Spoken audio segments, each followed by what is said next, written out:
kemudian perbaikan. Ini juga menurutku waktu itu cukup ideal gitu. Iya. Artinya apa? Tidak banyak perubahan tapi yang masih kurang-kurang bisa diperbaiki. Ini sebenarnya menurutku cukup ideal. Cuman entah kenapa tidak dibunyikan sedemikian rupa menjadi sebuah komponen kampanye yang solid gitu. Kayaknya terlalu sibuk sama dinamika internal. Iya, bener kayaknya. Tentang kepergiannya, Iya. iya kan? Sibuk transaksi komunikasi politik gitu ya. Iya, sibuk bersedih-sedih. Oh iya. Kayaknya mungkin ya untuk saya pada hari itu kayak Pak Ganjar sama Pak Mahfud bahwa mengusung misi perbaikan ini memperbaiki hal-hal yang kurang, tapi mempertahankan hal yang sudah baik. Ini harusnya bagus loh. Iya. Kenapa ya dia nggak bisa dikomunikasikan dengan solid gitu? Menurut saya ya, untuk terkait sama soal dinasti politik, itu integritas itu kita tidak bisa tagih lewat orang lain. Integritas itu kita tidak bisa pelajari di sekolah. Integritas itu sesuatu yang tumbuh dari hati sanubari kita. Oke. Kenapa terjadinya politik dinasti? Karena minimnya integritas. Makna integritas itu tidak dipegang teguh. Dingin yang merajam secangkir kopi hitam, kombinasi sempurna untuk kita bercerita. Jangan tentang rasa, keadilan dan norma, cukup yang ringan-ringan saja. Tapi menurut kakak tadi soal bagaimana kemudian kakak melihat adanya mungkin pesimisme mungkin soal keadaan hari ini yang kakak bilang ya ini abu-abu, kita nggak tahu ke arah mana nih, secara juga kita nggak beres gitu. Jadi aku ingin tanya kakak, menurut kakak arah kita ini sedang baik-baik saja tuh, kayaknya kita nggak tahu mau ke arah mana gitu. Nah sebenarnya kalau masa depan kan gak ada yang tahu ya. Iya sih. Sebenarnya kan 100% juga kita mau prediksi hari ini juga besok yang terjadi beda dengan prediksi kita ya mau bagaimana gitu. Iya benar. Cuma untuk saya pribadi sih mengamati 3 cara pandang ya, mungkin 3 paradigma kalau boleh kita bilang ya, arah pemimpin bangsa kita yang kemarin berlaga ya. Iya. Kita start dari situ aja, nggak usah jauh-jauh kan. Iya benar. Perbaikan yang digagas oleh Pak Ganjar dan Pak Mahfud, kemudian Indonesia Maju yang digagas oleh Pak Prabowo dan Gibran, kemudian perubahan yang digagas oleh Pak Anies dan Caimin gitu kan. Berarti ada 3 poin ini yang kita simak. Mana yang dibutuhkan oleh bangsanya kita nih? Mana yang dirasa paling cocok? Ini berulang kali saya sampaikan. Terlepas dari apa ya, idealisme yang saya pegang teguh, keyakinan yang saya rasa ini menjadi jalurnya saya ya. Terlepas dari itu semua, tetapi mari kita objektif melihat komunikasi politiknya deh. Kemarin ketika kampanye itu berjalan, coba kita telah gitu. Saya tuh selalu di sosial medianya saya selalu gitu kayak, nih objektifnya kayak gini loh. Berusaha gitu. Jangan kita menjadi fanatis. Benar. Fanatik kepada 01, fanatik kepada 02, fanatik kepada 03. Karena pada akhirnya siapapun yang saya pilih ya itu hanya sekedar pilihan gitu. Saya kemarin mungkin pilih 03 tapi itu sekedar pilihan gitu. Tidak perlu saya taruh fanatismenya saya 100% ke dia. Tidak terpilih ya udah tidak apa-apa, berarti memang rakyat tidak terlalu sepakat dengan visi misi yang mereka bangun. 01 pun demikian gitu. Saya juga tertarik dengan gagasannya. Iya kan? Saya tertarik dengan gagasannya Pak Anies gitu kayak banyak nih. Cuman ada beberapa hal yang menurut saya masih belum selesai. Jadi saya mungkin jangan dulu gitu. Tapi kalau dia terpilih juga beliau saya pasti akan dukung gitu. 02 juga seperti itu. Meskipun banyak hal yang mengganggu banget pikirannya saya gitu kayak. Tapi saya sadar bahwa caranya mereka mengganggu itu sebenarnya cara yang disukai oleh publik. Saya capek bilang bahwa kalian tuh ngata-ngatain savage, sok savage itu disuka loh. Iya. Dan ternyata benar kan? Iya. Kamu cek deh di sosial medianya saya. Saya bilang, ini orang-orang lama nih so arif bijaksana banget kalian ya ngata-ngatain metode pendekatan komunikasinya mereka. Ini disuka banget sama anak-anak muda nih savage kayak gini nih. Dan benar kan? Pendukungnya banyak tuh yang suka tuh hal-hal yang seperti itu gitu. Era sekarang itu tuh makanya butuh adaptasi gitu. Kemudian masing-masing menawarkan perbaikan, perubahan, keberlanjutan, kemajuan gitu. Indonesia maju gitu.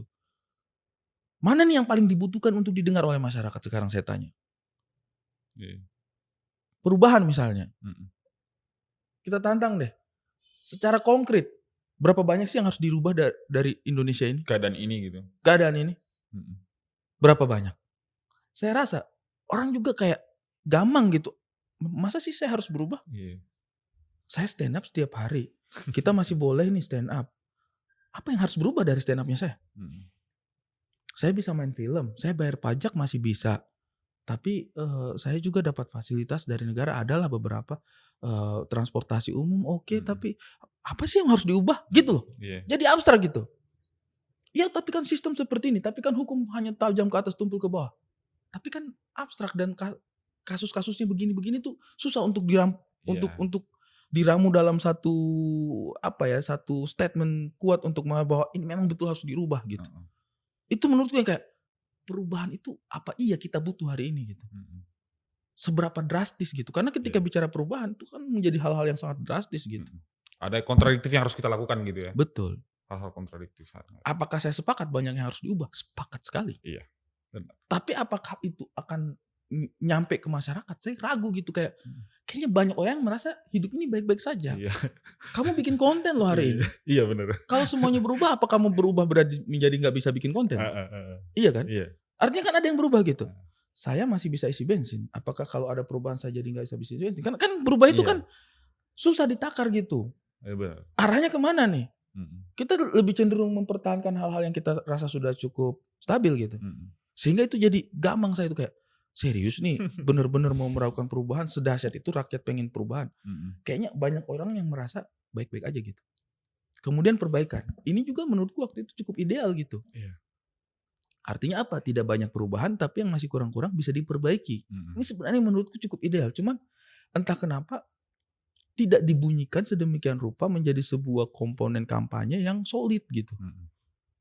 Kayaknya terlalu sibuk sama dinamika internal. Iya, bener kayaknya. Tentang kepergiannya. Iya kan. Sibuk transaksi komunikasi politik gitu ya. Iya, sibuk bersedih-sedih. Oh iya.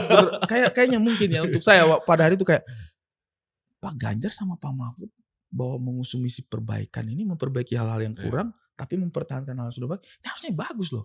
Kenapa ya dia nggak bisa dikomunikasikan dengan solid gitu? Itu yang kayak, waduh. Indonesia maju.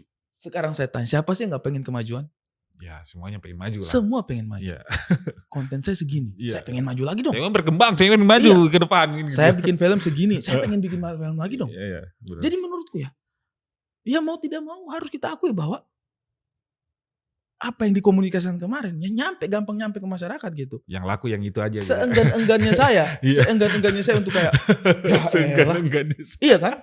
Tapi harus secara objektif mengakui bahwa apa yang mereka tawarkan itu hal yang gampang diterima orang. Benar. Itu yang menurutku ya, kalau ditanya apakah saya ragu dengan masa depan bangsa kita? Ya enggak juga.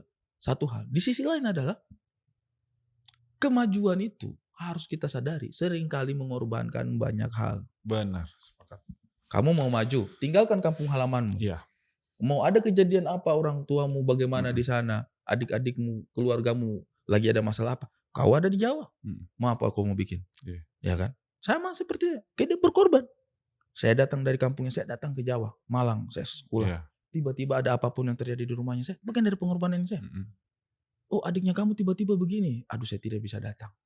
Saya punya nenek meninggal dunia. Saya tidak bisa datang. Itu kan bagian dari pengorbanan. Saya punya bapak kerja sendiri capek di sana. Saya tidak bisa bantu. Pengorbanan. Siapa sih yang tidak mau gitu bantu orang tua mungkin. Tapi saya harus tahan perasaan-perasaan begitu gitu. Adik-adik pulang ketemu ibu dipeluk. Saya tidak bisa. Pengorbanan. Saya sakit sendiri. Pergi ke rumah sakit sendiri, paling minta tolong teman. Iya kan, pulang di kos-kosan, ya teman juga ada kehidupan. Kita sendiri lagi ya, benar. Keadaan itu sakit sekali. Iya kan, menyedihkan gitu. Pengorbanan. Tapi itu karena kita ingin maju. Benar. Nah, terus berarti di masa yang akan datang kita akan mengorbankan apa nih untuk kemajuan yang kita sudah sepakati kebeli sama masyarakat nih? Ya nggak tahu. Ya nggak tahu. Demokrasi mungkin, hukum mungkin. Kita nggak tahu apa yang akan dikorbankan ke depannya. Tapi kalau misalnya itu membawa kemajuan, ya gimana dong? Pilihannya selalu ada gitu kayak ini bangsa ini bukan tentang saya satu orang gitu. Ini tentang seluruh rakyat Indonesia. Jadi kalau misalnya ya udah terpilih, ya mau gak mau lah. Seenggan-enggannya saya untuk memberikan dukungan, ya saya harus melihat bangsa ini dibawa ke arah mana tuh, sesuai gak dengan janji-janjinya. Dan harapannya sih semua pemilihnya juga. Ini kita udah dijanjikan kemajuan nih, semua tuh 59,8% terpilih kan. Minta tuh kemajuan itu tuh. Dirasakanlah oleh semua masyarakat Indonesia. Tuh apa yang dijanjikan tuh. Saya tuh ngobrol sama Abdur. Pas kemarin kayak udah mulai keluar hasil survei gitu kayak agak jauh ya. Terus gue bilang kayaknya sulit sih ini. Maksudnya mau dugaan kecurangan dan lain sebagainya juga mungkin ada. Tapi mungkin itu juga gak hanya di satu sisi. Gak signifikan gitu ya. Gak signifikan juga. Dan ya meskipun kecurangan satu dengan kecurangan lain juga tidak menghasilkan, gak harusnya diperbandingkan. Tapi kurasa sih setiap kubu punya kecurangan. Iya. Ya cuman tempatnya aja yang titiknya beda-beda gitu, tergantung di mana dia berkuasanya aja ya kan. Jadi kalau mau dibilang ini curang di sini nih, ya tapi di kota lain sini bisa jadi yang curang ini gitu. Si A, si B, si C gitu iya, ya. Kan, udahlah. Jadi saya dengan Abdul kemarin ngobrol dengan Muhammad, dengan Pras gitu kayak, terus gimana? Gue bilang, ya mau gimana? Kita doakan saja pemimpin yang sudah terpilih ini memang betul-betul membawa kebaikan juga bagi bangsanya kita. Dengan segala macam utang masa lalu yang beliau mungkin belum selesaikan, dengan segala macam prosesnya Mas Gibran kemarin yang mungkin menimbulkan pro kontra di masyarakat terkait dengan kasus hukum, itu akan menjadi catatan. Tetapi kita nggak tahu bagaimana prosesnya mereka 5 tahun ke depan menjalankan negara ini, kan kita nggak tahu. Siapa tahu itu menjadi akhirnya seperti pengorbanannya kita ketika meninggalkan kampung halaman kenikmatan kita tadi di kampung gitu ya, mencari kemajuan gitu, kita nggak pernah tahu gitu. Jadi kayak ya udahlah, mudah-mudahan ada banyak perbaikan yang kemudian bisa kita capai gitu. Pada akhirnya aku kan tadi kan sebenarnya getir sih itu bro. Aku ngomong ini getir. Tapi mau bagaimana? Ini konsekuensi logis dari demokrasi gitu ya. Iya, ini konsekuensi logis dari demokrasi. Dan kalau misalnya ternyata 200 juta rakyat Indonesia ini menjadi lebih maju kehidupannya, kurasa itu yang harus kita doakan. Iya. Kenapa kita harus mendoakan bangsa kita hancur, rakyat kita sengsara gitu? Ya, enggak lah. Dengan pemimpin yang kita tidak sesuai dengan pilihan hatinya kita. Yang terpilih tidak sesuai dengan pilihanku. Betul. Tapi ya sudah, saya berdoa semoga beliau bisa membawa banyak kemakmuran, banyak kebaikan untuk negara kita ini. Apapun itu gitu. Karena kalau kemajuan itu tercapai, ya kita kan sama-sama merasakan juga, oke. Pilihan saya mungkin pada masa yang lalu bukan beliau, tapi kalau misalnya ternyata bisa bawa ke bawah, ya udah gitu.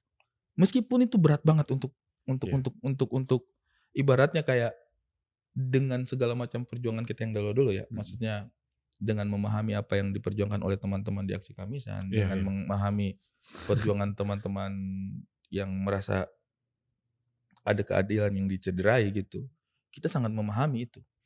Tetapi ya masyarakat Indonesia mau gimana gitu. Demokrasi konsekuensinya begini gitu. Karena bagiku yang paling hari ini, ya ini diskusi banyak di tempat ya, banyak tempat bahwa satu-satunya kelompok masyarakat yang kemudian merasa tidak memiliki harapan, ya mungkin tidak memiliki harapan, ya kelompok-kelompok pejuang HAM, karena kebanyakan narasinya adalah Pak Prabowo memiliki utang masa lalu yang kemungkinan besar ya tidak akan dibayar lunas. Bagaimana pertanyaan-pertanyaan HAM ini yang kemarin belum terjawab gitu, yang sampai hari ini di setiap hari Kamis para orang tua mahasiswa yang hilang ini bertanya gitu, mana anak saya gitu, nggak ada gitu. Pak Jokowi ini sebagai sebagai seorang yang sosok yang diharapkan banyak orang gitu. Dia ini kan tokoh dan sosok yang semua elemen tuh bergantung ke dia gitu. Pada masa pertama kali dia muncul gitu. Pernyataannya mengenai dia punya teman namanya Wiji Tukul gitu kan. Bagaimana kemudian mau menyelesaikan persoalan-persoalan HAM. Tapi bagiku sampai hari ini tidak ada juga bentuk konkret yang dilakukan begitu. Walaupun saya sepakat dengan banyak orang bahwa Pak Jokowi membangun Indonesia dengan caranya gitu, dengan pembangunan fisik dan segala bagus. Apalagi timur. Apalagi daerah saya ya, di kampung saya itu Jokowi itu 99% ya dulu, 2014-2019. Dan sekarang di sana jalan baru semua. Memang berdampak ya ke kemenangan mutlak ya Pak Jokowi.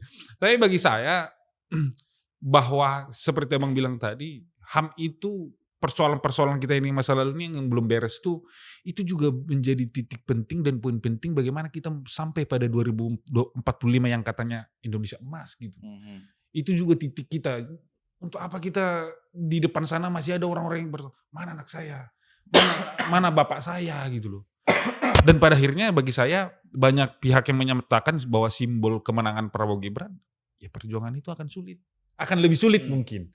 Ya mungkin bisa terwujud, mungkin dia akan terjawab. Bisa saja Pak Prabowo dengan kesatria gitu ya, bahwa ya ayo kita bongkar semuanya. Ayo kita bongkar semuanya. Sebenarnya bagianku itu di sini. Yang punya tanggung jawab lebih besar itu si ini. Aku menjalankan bagianku yang ini. Iya. Mungkin aja kan. Kita nggak tahu gitu. Di beberapa kesempatan kan Pak Prabowo juga tegas itu mengatakan itu gitu, kayak aku ngambil 9 orang aku kembalikan. Beberapa gabung sama aku misalnya seperti itu kan. Ya siapa tahu ada fakta-fakta lain lagi yang mau di. Tapi kan kita nggak tahu ya, maksudnya. Ya kalau saya pribadi sih ya. Makanya saya suka tagline-nya kita tuh, menolak lupa. Iya. Karena menurutku itu aja sudah. Itu aja yang penting hari ini gitu. Karena ketika kita lupa, baru harapan itu tidak ada. Iya. Benar. Perkara terselesaikan apa tidak, itu proses. Itu bukan sesuatu yang menjadi kuasa kita. Kuasa saya yang cukup memperhatikan hal ini. Kuasa keluarga korban itu adalah kuasa negara kan. Ya kan? Iya, itu benar-benar ranah negara yang kita harapkan untuk bisa menyelesaikan dan mencari titik terang terhadap ini gitu. Tapi setidaknya yang bisa kita lakukan yaitu menolak lupa. Selama itu masih ada diingatan sebagian-sebagian dari kita, dan mencoba bercerita lagi terhadap yang lain untuk tetap mengingat bahwa ada loh yang belum selesai di negara kita. Ya kita nggak tahu ingatan itu akan kapan menemukan jalan terangnya gitu. Kita nggak tahu gitu. Kita nggak tahu. Mungkin hari ini, mungkin 20 tahun lagi, 10 tahun lagi, 100, 200 tahun lagi. Karena kenapa saya bilang seperti itu, setidaknya kita menolak lupa gitu. Mengingat hal-hal yang terjadi gitu. Memelihara ingatan.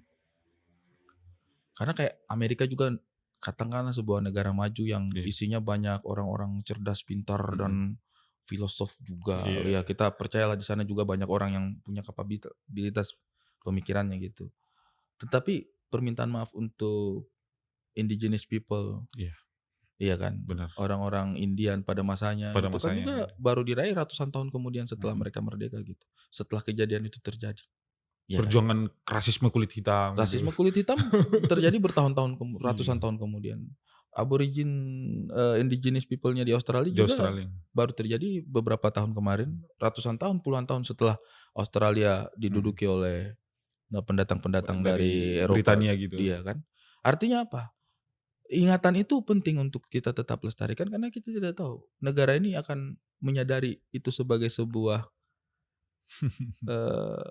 hal yang harus dijawab gitu ya. Dijawab itu mungkin kapan 200 gitu? tahun dari sekarang. Iya nggak tahu. Tapi kalau selama 200 tahun dari sekarang ingatan ini tetap kita pelihara, benar.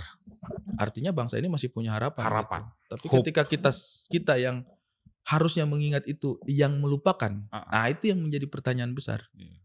Yang seakan-akan merasa nggak ada apa-apa kok, nggak usah lah, udahlah selesai, mari kita lanjutkan aja. Iya kan, proses ini kan yang kayaknya janganlah anak-anak muda mengikuti arus yang seperti itu gitu. Perkara ini yang menurut saya yang mungkin akan menjadi sikapnya saya mungkin ya untuk kedepannya. Mengingat apa yang terjadi itu adalah kewajiban kita. Tetapi memajukan bangsa kita juga adalah kewajiban yang sama yang harus kita emban sama-sama gitu. Jadi tanggung jawab bersama. Jadi tetap kita mengingat sejarah-sejarah kita tetap mengingat utang-utang negara ini, apa yang belum selesai, apa yang kira-kira sebagai pemikir, sebagai ini harus tetap kita diskusikan, tetap kita sampaikan. Tetapi di sisi lain juga kita tetap coba raih kemajuan-kemajuan dengan kolaborasi. Kolaborasi apapun yang bisa kita gapai gitu. Kita lakukan gitu. Itu sih menurutku sih yang kayak, jadi kalau kamu tadi tanya apa merasa pesimisme?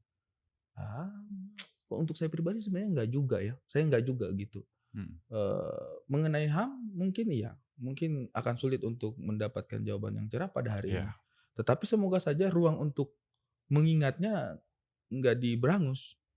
Itu saja sih harapan kecilnya saya gitu, kayak Ya Yang penting ruang untuk bersuaranya tetap ada gitu. Negara nggak bisa menjawab hari ini ya sudah, tapi kita tetap boleh bersuara dong Pak. Iya.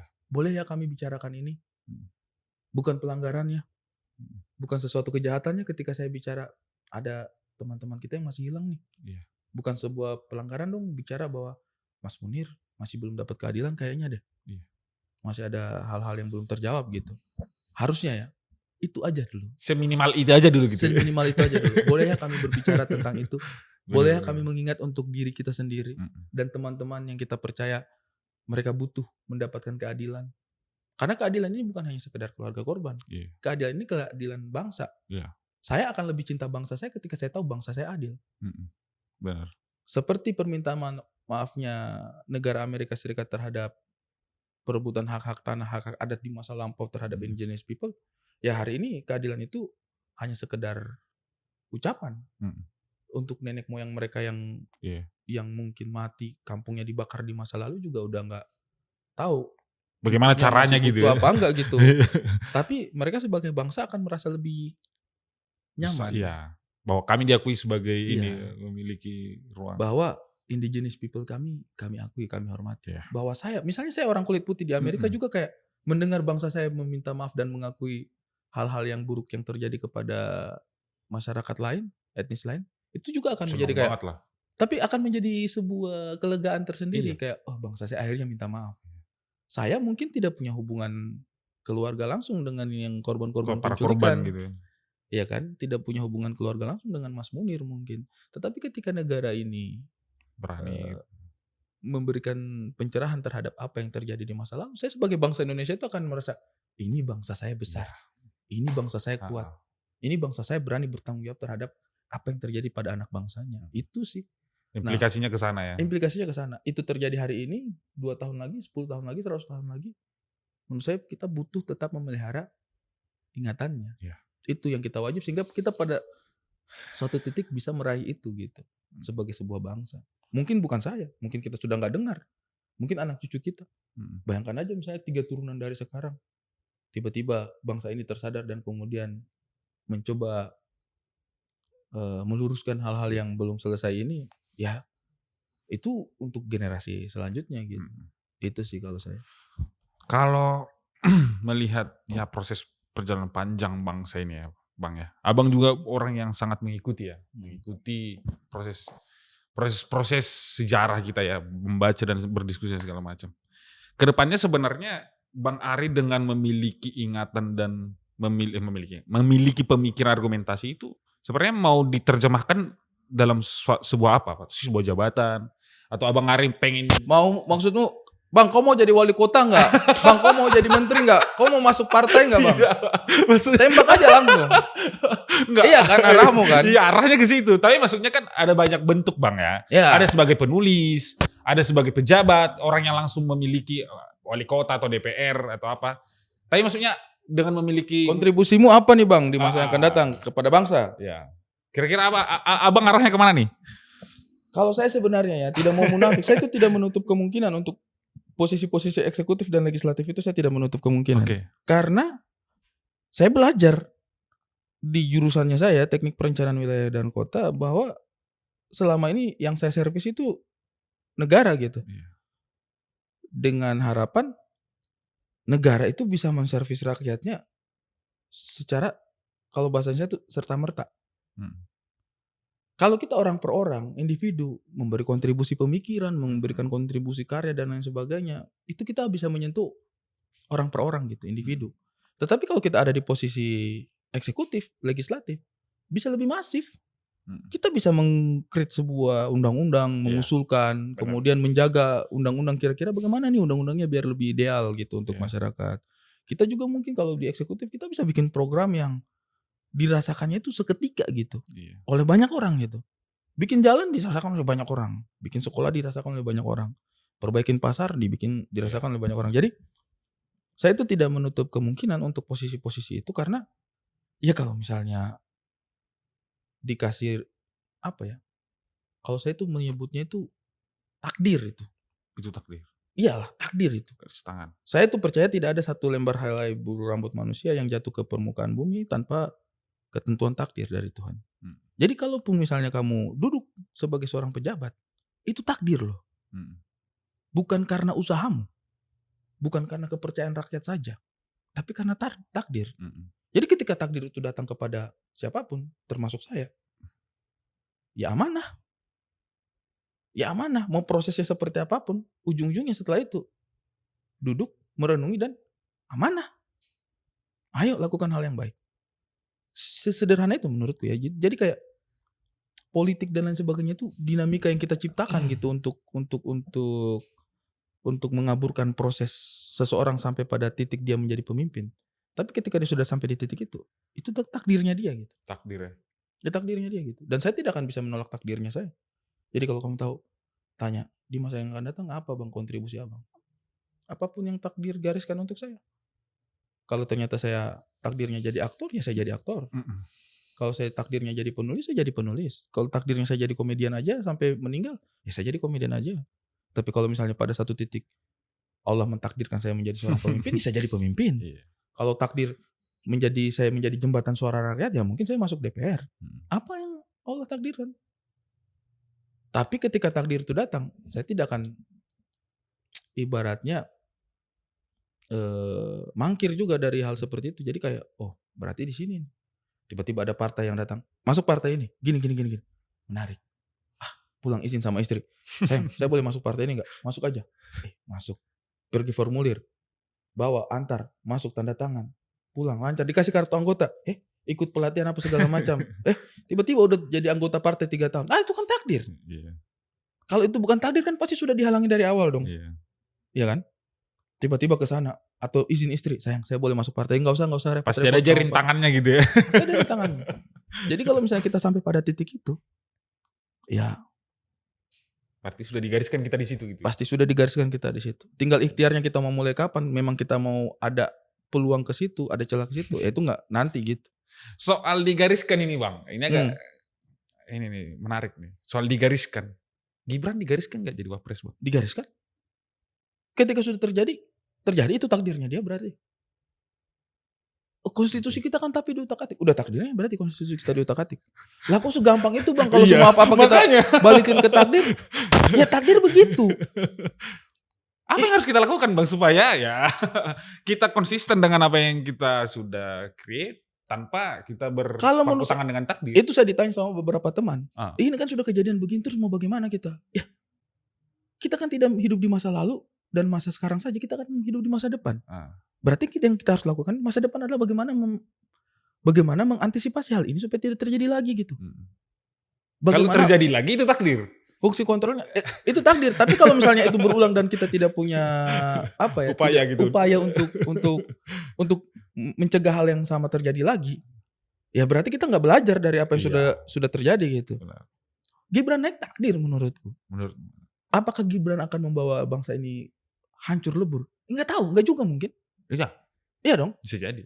Terus apa harapan saya kalau mereka akhirnya dilantik? Ya harapan saya Indonesia baik-baik saja, stabil, maju, ekonomi meningkat. Kenapa saya harus mengharapkan hal buruk terjadi pada bangsanya saya gitu? Tapi berarti kan kamu percaya, apa kamu dukung mereka? Ya nggak tahu. Iya, benar. Ya nggak tahu. Kalau misalnya mereka melakukan hal yang dituduhkan banyak orang itu gitu ya. Iya. Yang buruk-buruk itu. Ya berarti kita harus ikhtiar lagi. Mau gak mau kita harus ikhtiar lagi gitu. Untuk saya sih sesimpel itu aja. Jangan kita terlalu membebani diri dengan idealisme yang sebenarnya hanya ada di alam pikiran kita. Belum tentu kejadiannya ke situ. Misalnya nih 2014-2019 saya dukung Pak Jokowi 100% gitu. Bahkan sampai detik ini saya masih dukung IKN. Benar. IKN yang sekarang dimasalahkan sama semua orang itu di kepala aku itu kayaknya bagus tau kalau ada IKN gitu. Masih gitu kayak. Tapi itu kan masyarakat adatnya udah dipinggirin apa segala macam. Ya nggak tahu ya gimana ya. Iya gitu kan. Maksudnya saya tuh kayak dilema untuk hal seperti itu karena ya secara faktual itu ada gitu. Kadang-kadang kita terlalu asik sama alam pikiran kita. Tapi kita lupa bahwa apa yang terjadi itu kadang-kadang di luar kuasanya kita. Itulah yang saya harapkan dari teman-teman perubahan. Kita memang mungkin teman-teman berasa bahwa banyak hal yang harus dirubah. Tapi kalau misalnya Tuhan berkehendak lain, bukannya kita sepakat bahwa Allah yang maha menentukan segala sesuatunya. Kok hari ini kita mau merasa bahwa tanpa perubahan bangsa ini akan hancur? Nggak juga menurutku sih. Siapa tahu bangsa kita memang maju. Toh ikhtiarnya tiga-tiganya bagus. Merubah. Kalau perubahan yang menang, oh berarti bangsa kita mungkin akan berubah lebih baik. Kalau perbaikan yang menang, oh berarti bangsa kita akan jadi lebih baik lagi. Kalau yang kemajuan Indonesia maju yang menang, oh berarti bangsa kita akan maju lagi. Kita aminkan aja doa semuanya gitu. Pilihan kita sudah selesai kemarin, 14 Februari udah selesai. Untuk saya ya, untuk saya gitu.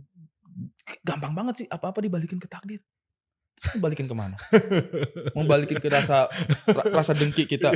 Mau dibalikin kepada rasa benci yang kita akan pelihara bertahun-tahun. Pemilu curang nih berasal dari proses konstitusi yang bla bla bla. Nah, itu yang tadi belum selesai. Ditanya sama temannya saya. Terus karena udah terjadi, kita mau ngapain? Ya, kita perkuat aja tempat-tempat di mana kekuasaan ini bisa diimbangi. Ruang-ruangnya kita perkuat gitu ya. Iya, ruang-ruang. Suaranya makin gedein gitu ya. Benar. Dan kita kan menganut tiras politik ya. Iya kan? Yang kita ributkan ini kan eksekutif. Yang kita rasa, oh ini prosesnya tidak konstitusional ini, ada yang melanggar etika. Oke. Oh ini masih punya sejarah masa lalu. Oke. Tapi itu kan kita bicara eksekutif. Nah ini bagaimana menjaga legislatif? Bagaimana menjaga yudikatif? Kita kan masih bisa berharap dari dua institusi ini. Iya tapi kan oligarki sudah menguasai semuanya bla bla bla bla bla bla bla bla. Ya enggak juga lah. Kita harus tetap berharap tetap ada orang-orang yang punya integritas. PDIP juga masih menang. Iya kan? Nasdem juga suaranya masih banyak. Tinggal bagaimana caranya kita berharap mereka tetap konsisten untuk menjadi penyeimbang. Sehingga ketika misalnya di masa yang akan datang ada kebijakan-kebijakan yang akan benar-benar kita rasa menyengsarakan rakyat, ya mereka yang bisa mengimbangi gitu. Mereka yang bisa mengkoreksi gitu. Betul, kita juga berharap di sisi yudikatif juga kita tetap punya orang-orang yang berintegritas. Masih banyak gitu. Mereka juga pasti malu lah. Sekolah tinggi-tinggi punya ilmu hukum profesor apa segala macam. Terus mau setiap saat cipokan sama penguasa kan nggak mungkin juga. Pasti orang-orang ini punya harga diri juga. Penguasa juga seperti itulah. Mereka mau sampai kapan juga hanya sibuk dengan urusan mengenyangkan perut pribadi dan golongannya. Pasti ada juga masa-masa di mana mereka rindu juga menyenangkan rakyatnya gitu.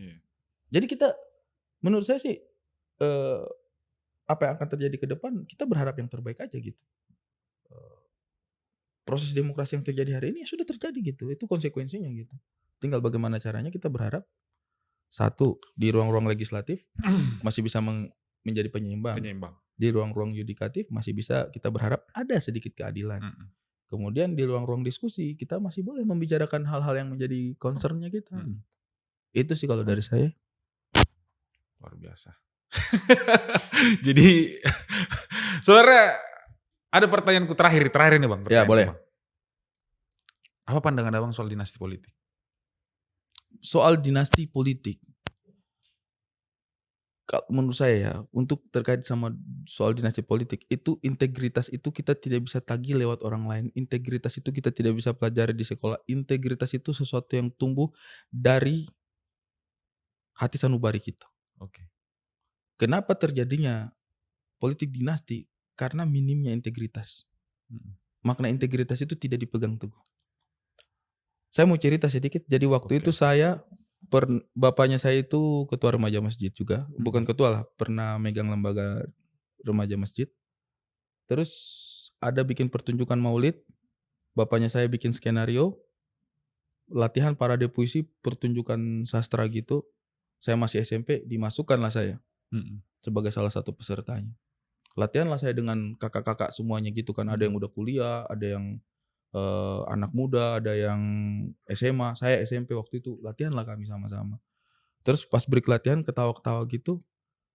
Adalah yang celoteh-celoteh, tapi itu bercanda. Saya tahu konteksnya bercanda kayak, wih Ari ikut-ikut dia ini. Dia ini ikut karena bapaknya yang bikin. Gitu. Sesimpel kata-kata bercanda. Ari ini ikut karena bapaknya yang bikin. Keluar saya dari kegiatan itu. Gak mau saya yang naik panggung. Ditanya sama bapaknya, kenapa kok? Enggak apa-apa lah, kan kok belajar sesuatu. Enggak. Saya akan berusaha cari tempat belajar di tempat lain. Karena integritas. Harga diri. Saya orang timur tinggi.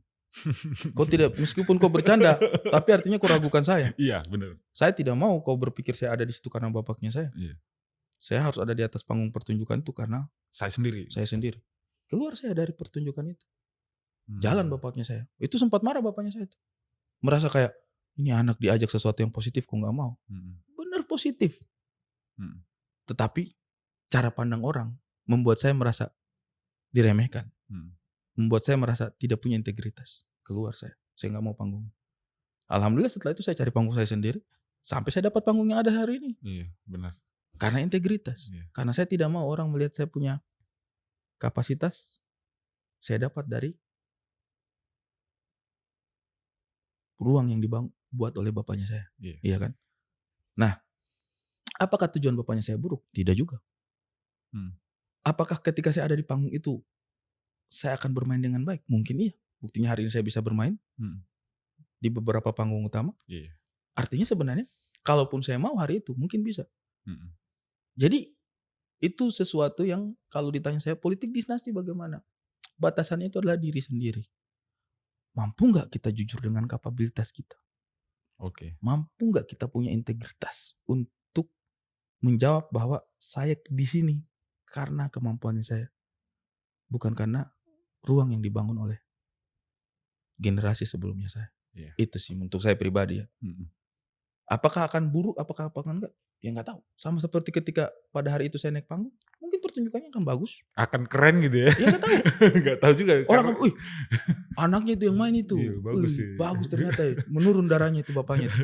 Mungkin. Bisa aja bilang. Bisa juga buruk. Bisa juga buruk dan kemudian orang akan bilang kayak, tuh kan, anaknya itu ada orang yang lebih mampu, gitu ya? Iya ada orang yang lebih mampu malah paksa anaknya yang naik. Kita nggak tahu, ya kan? Tapi kalau bicara integritas, hari itu saya memilih tidak naik panggung. Karena saya tidak mau kemampuannya saya dikerdilkan. Iya, dikerdilkan untuk itu. Itu makanya saya bilang integritas itu kita tidak dikasih orang, kita tidak bisa belajar dari luar. Itu harus lahir dari sanubarinya kita. Tumbuh dari diri sendiri ya. Apakah politik dinasti akan membawa keburukan? Kita nggak pernah tahu. Apakah politik dinasti akan membawa kemunduran? Kita nggak pernah tahu. Oke, luar biasa. Mungkin penutup ya, kata-kata penutup mungkin. Hal buruk yang kita takutkan belum tentu terjadi. Hal baik yang kita harapkan belum tentu terjadi. Jadi ya sudah kita nikmati saja, kita tunggu. Gambling. Iya kan? Politik dinasti lah apa. Ini segala macam. Ya udahlah gitu. Kita pernah di era demokrasi banget juga dan negara kita begitu-begitu aja juga. Tetap tidak ya secara signifikansi juga nggak terlalu meningkatkan nilai atau poin yang cukup baik gitu. Dan ketika misalnya ada hal yang buruk terjadi di negaranya kita, saya rasa sih kita juga udah banyak terpelajarnya lah. Nggak mungkin lah kita mendiamkan. Udah banyak ruang-ruang untuk berdiskusinya gitu. Bahkan guru-guru besar sekarang sedang gencar berbicara lah. Betul. Walaupun tidak ini. Setuju. Jenderal-jenderal militer dan jenderal-jenderal polisi kita juga itu sekarang juga lebih terbuka. Saya berdiskusi dengan beberapa orang jenderal juga udah nggak sekaku itu juga. Memang mungkin dinamikanya kelihatan mereka, kekuasaannya di sini, kekuasaannya di sini. Tapi mungkin ketika untuk kebutuhan perbaikan bangsa ini juga mereka juga pasti akan berpihak kepada rakyat juga gitu. Udah gak kayak dulu-dulu. Kalau dulu kan mungkin doktrin militer, jenderal itu menguasain ini. Kalau sekarang juga banyak kok juga. Maksudnya jenderal-jenderal yang bisa kita ajak ngobrol juga untuk kayak, Pak tolonglah jangan begini, tolonglah jangan. Mungkin bisa gitu. Intinya mereka sudah selesai dengan hidup mereka. Mereka tinggal ingin memberikan sesuatu dengan Indonesia. Amin, mungkin. Mudah-mudahan gitu. Jadi terima kasih Kakak Ari memberikan perspektif baru ya. Ini perspektif baru banget loh bagiku. Soal kakak tadi bilang, ya kita juga jangan terlalu berharap buruk dengan keadaan hari ini ketika kita harapan kita tidak terjadi siapa yang menang gitu ya. Jadi ini perspektif yang baru juga. Maksudnya dari kemarin tuh saya hanya berpikir, ini kalau jadi ini, saya kayak membuat sebuah prediksi gitu.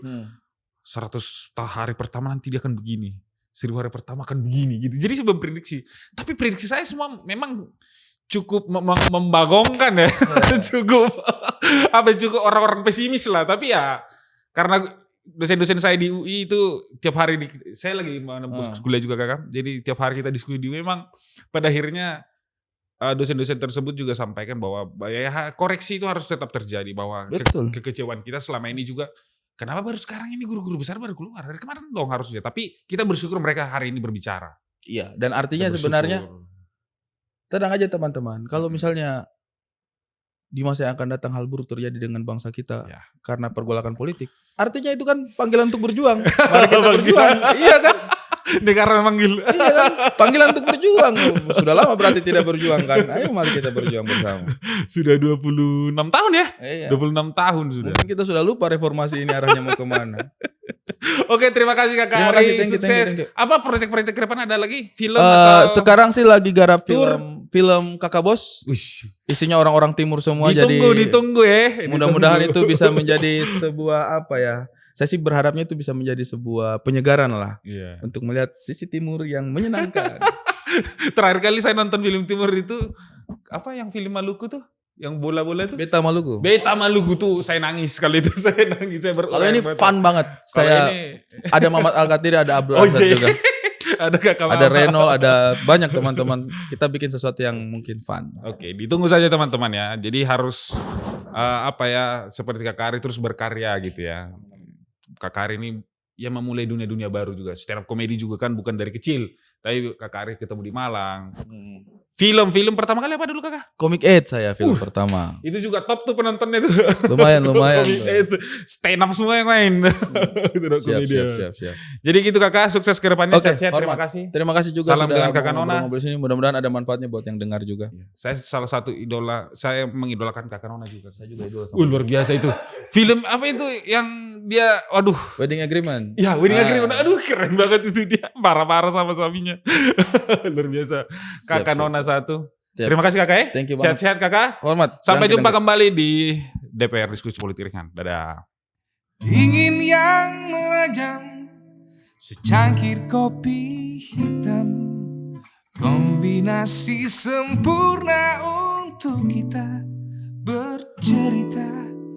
Jangan tentang rasa, keadilan dan norma, cukup yang ringan-ringan saja.